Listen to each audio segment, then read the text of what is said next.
My husband's email. Can someone please help me understand this? I am trying to make a sense of what he wrote, but I just can't. Through the tears and fear of losing him, I can't understand any of this. I want to go and check for myself what happened, but I am too scared to take our young son with me. Please, help. I can feel it preying on me. I can hear it pacing around right outside of my bedroom door. I don't know what I did to deserve this. I have so much to live for. My wife and child are back home.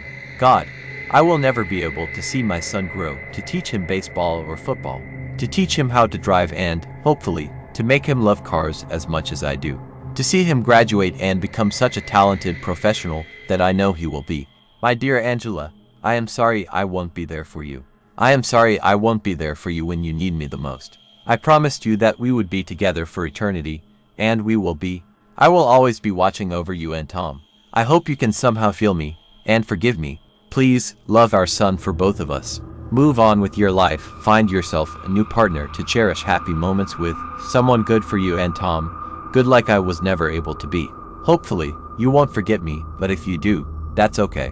It won't change my feelings for you. I am sorry I never told you this, but how could I? Would you even be with me if you knew? Would you even believe me? Maybe, I don't know. But that's my burden to carry and mine only. I am a farmer, and all of the rumors you heard about my family, all of those you shrugged and defended me from those assholes, they are all true. We, indeed, are one of the wealthiest families around, but that came with a price. Many years ago, my great-grandfather, living in misery and poverty, hunger, his children dying from it, he found a way out of it. In one of his jobs as a gardener, he went to a secluded mansion in the middle of the forest. There, he met someone he called his savior. A couple of months after working there, he struck gold. He never told his family how, but he suddenly became filthy rich. But it changed him. He became a mean, cruel man. He would hire desperate immigrants, those who had no family around here, and would treat them like trash. He would constantly starve them, beat them, torture them. He had his little torture chamber hidden underground of his enormous land. So many people died there in horrific ways. As he grew old, little by little, he wasn't capable of doing such horrific things anymore, and it seemed to affect him. The less of a torturer he could be, the more sick and debilitated he became. He had one son left, the only one who survived the famine and poverty, Jeff. Jeff was the opposite of him. Jeff was kind, worked charity at the church, donated food, and built houses for the poor.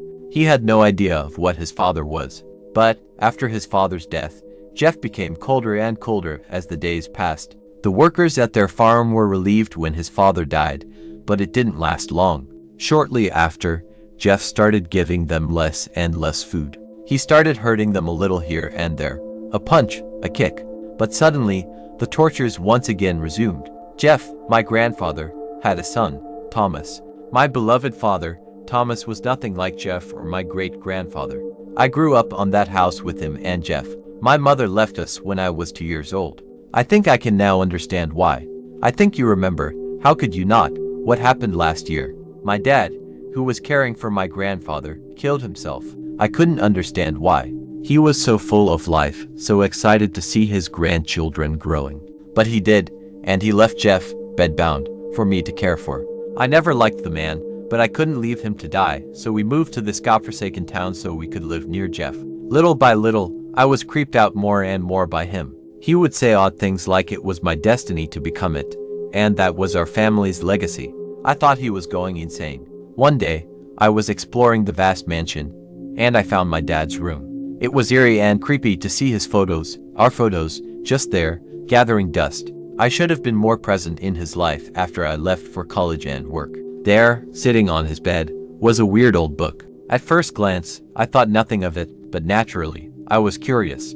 Once I started reading, I noticed it wasn't a book but rather a diary, one that belonged to my great-grandfather. My great-grandfather made a deal with something he couldn't even name. It granted us a great fortune in exchange for a vessel. What he didn't know was what that meant. You see, when the vessel grows old and is incapable of causing suffering, it craves for a younger one. That's how Jeff became the monster he was, which I only found out reading this kind of diary. It looks like the creature keeps logs of all of his vessel's life. At least he did on my great-grandfather and Jeff's. On the last few pages, the handwriting was different. I recognized it as my father's. Slowly he narrated how, after finding that, he would see odd things around the house. A shadow here and there, the book appearing in weird random places, but places where he was. In the kitchen cabinet when he was reaching for some food. On the bathroom sink when he went for a shower. On his closet, his dresser, and on and on. He would hear random sounds at night outside of his room, like someone was impatiently pacing right outside of his bed. It tried to open the door every night, but it was locked. The thing would never say anything, just pace around, but he knew what he wanted. That's why my dad killed himself. To end the curse, but it didn't end, it just delayed it. Right now, I can hear it pacing around, violently shaking the knob, pounding at the door. It must be very close to death. Just death. I mean, and it needs my body, my mind, my vessel. But I know how to end this, at least I hope so, for the sake of our son. During the day, I soaked the whole house in gasoline. I locked my room and waited for the thing to come out. I know it can sense what I am about to do, and that must be why it is also impatient and, dare I say, desperate. This is my last email to you, Angela. Please remember me not as a freak but rather as your loving husband. Tell our best memories to our son so he can grow up knowing the best part of me. That's all I ask. I love you both. Gratitude echoes through the corridors of reality narratives. If this tale resonated with you, subscribe and imbue it with a spectral thumbs up. Your comments hold the keys to uncharted realms. What airy enigmas stir your imagination? Explore my other videos, they pulse with secrets and forgotten whispers. Until our paths converge again, tread lightly,